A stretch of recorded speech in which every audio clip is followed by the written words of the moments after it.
Hello everybody, it's Adrian on Monday the 3rd of August. It's another beautiful day here in Folkestone in Kent, and I thought I'd do another video since it's been about a month or so since I've done the last one on the avocados that I've got growing in pots in the garden, the avocados that I've got growing in the ground in the garden, and the avocados that I've got growing in the greenhouse.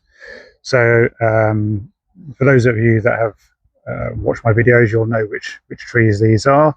But for those that haven't, this first tree is a Mexicola, which was grafted a few years ago, and I repotted it this year into a much larger pot, which is down there, and this is really growing very well. This is on its second flush of growth for the year. So the first flush is these leaves here, and then everything beyond that is the second flush of growth. So this tree is doing very well. It looks very healthy. The only real issue I'm going to have with this tree is it is getting quite large. It's getting quite wide. So I may have to trim some of this back. And then there's another branch over here, which is going out sideways a fair bit. I may have to trim a little bit of that one back. If I do, and if I end up with some Mexicola scion material, which looks usable, then I'll post that somewhere, I don't know, Facebook or somewhere anyway, so that people can have an opportunity to get some of the scion material from that. Behind me is the seedling. 2019 that was sown as a seed, so now in its 7th year. I've also repotted this. It was already in a fairly large pot, but it's in an even bigger pot now. So this again is doing really well. This is the first flush of growth, which got a little bit scorched in the sunshine, but then above it we have all of this new growth. Yeah, really doing nicely. My biggest problem with this tree, it's about 8 foot tall now, and it's going to be probably 9 foot or maybe 10 foot tall by the end of the year. So the biggest problem with this tree is going to be what to do with it over winter. My greenhouse is 10 foot tall, so it will just about fit inside the greenhouse. And I think this year that's what's going to happen to it. But next year it's going to be too big for the greenhouse. So much as I'm loath to do it, because I've nurtured this tree for 7 years in a pot, I think next year it's going to have to go out in the garden and take its chances as an in-ground tree. But it should be okay, hopefully. The trunk is pretty decent. This is a proper tree, properly lignified, proper bark. A good size, so yeah, I'm hoping this will be okay. And for the first 5 years of its life, it did live outside in the pot. It lived in a sheltered spot next to the house, but it did live outside entirely through every winter for the first 5 years of its life. So it is a reasonably hardy variety, although the variety name I don't know. Okay, great. So what we'll do now is we'll put the video on pause, and we'll go to a different part of the garden where I can show you the 2 trees that I've got in ground. So here we have the almost certainly Hass seedling, been in ground for 2 years, 3 years. Yes, been in ground for 3 years.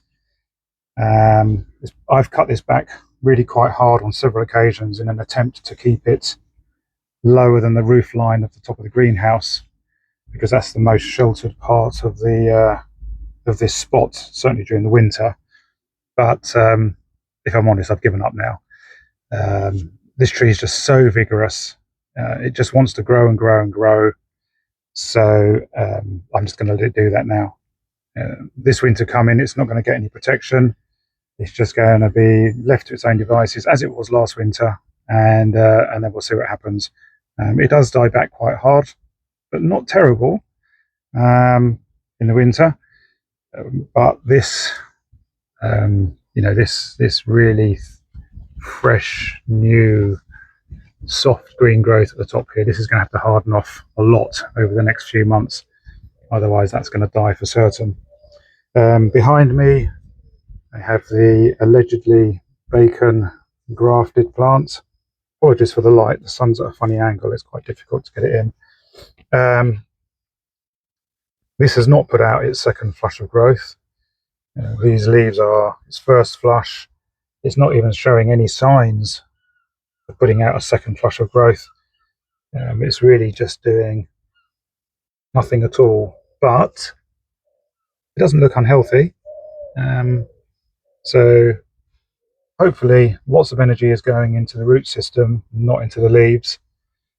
And then next year this tree may actually start to grow a little bit. Because of the sort of general weakness of this tree, I will be protecting it this year. The trunk itself down here is still quite thin. It hasn't lignified. This is the graft here, by the way, so it's quite low down. It hasn't lignified at all this year. So this is still really quite a young, weak tree. But it did flower, so we'll protect it over winter, and hopefully it will flower again in the spring, and maybe it'll hold on to a fruit or two. Okay, I'll put the video on pause, and then we're going to the greenhouse.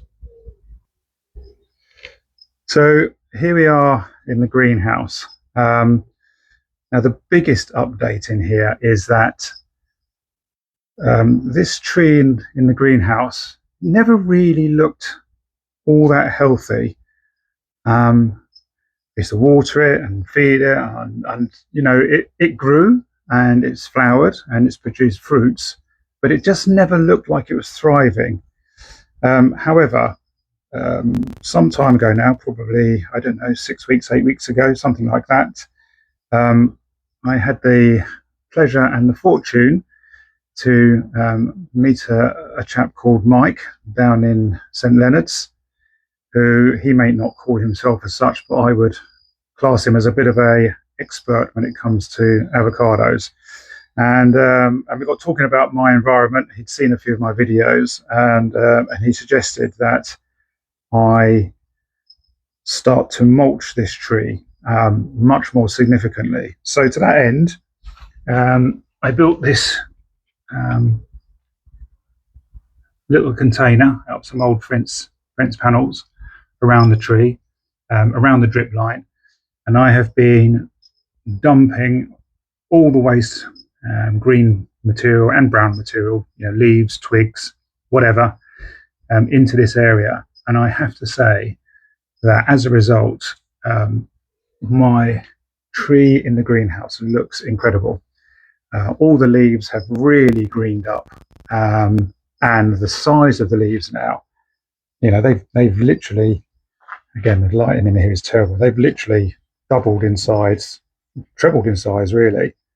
And these leaves are absolutely enormous. I never used to have leaves like this. You know, a decent sized leaf would have been this big. You see that? That would have been, to me, a good sized leaf. A normal sized leaf would have been maybe that size. And yet now, if I can pan out far enough at arm's length, we're getting leaves of this size.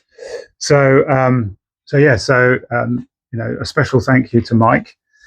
So, in terms of what we're looking at here, what are we looking at? So this piece here that I'm moving around, this is a grafted section from the London Hass, which I grafted in spring. This, with the large leaf, this is a grafted section of London Hass. This piece up here, this is just the original tree, which has gone crazy and is right up here. This here, if I can squeeze in, is, this is the original tree. So this is some of the original tree. Again, there are really large leaves developing. So it's not just this this London Hass graft that's got the large leaves.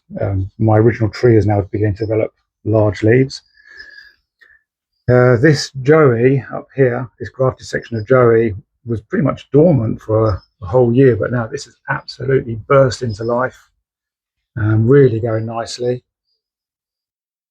Mexicola, this is Mexicola here. God almighty, hang on, I'm going to have to move to a different part, see if I can make this any easier to watch. This is Mexicola, this section here. Again, it's doing absolutely amazing. I've had to cut this back so many times. I'm going to have to cut it back again because it's just so vigorous. So again, when I cut this back, if this turns into Mexicola scion material, well, I'm sure it will actually, because you can imagine I cut this back here, where my little finger is. If I cut it back here, then there's a piece here for sure that would be a nice piece of scion material, and the same over the other side. So there'll be some Mexicola scion material coming up soon. And then in terms of fruit, so most of the fruits have fallen off this tree.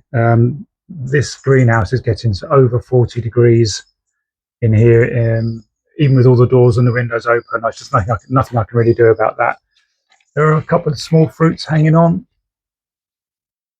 You can see those. They're quite high up, so it's quite hard to get a good shot of them. And there's a couple in another part of the tree that are hanging on. But I did say, but I did say at the beginning of the year that if this top part of the tree didn't bear fruit, or if the fruits fell off, then I'd be looking to cut it back. So that is still my intention. So let me see if I can point out where I'm going to cut it. And then again, this will be turning into scion material if anybody wants it. So I'm going to cut it here. So this piece is the size of my finger. And then in terms of scion material, this piece here, some up here, some right up here, some over here. So I think that's going to produce, let's have a look at this piece around the back here. Yeah, this piece around the back here again, I think I'll be taking that off. So I'm going to have quite a lot of scion material from my avocado, seedling avocado that does produce fruit. And again, I will offer that out, I guess probably via Facebook, I think. Via the UK Avocado Growers group on Facebook, I think is where I'm going to advertise that. I won't be asking any money for it. If you wish to cover the postage, that's fine. If not, then that's also fine. I'm not too bothered either way. And the main reason for wanting to cut this top piece out isn't because it's got so high it's touching the top of the greenhouse. It's actually to allow these grafted varieties space to grow upwards. At the moment, what's happening is they're just growing out sideways a lot. Because they've got no space above them, and what I really want is for those to grow upwards, and then just have a little bit more space to grow into. So that's the plan.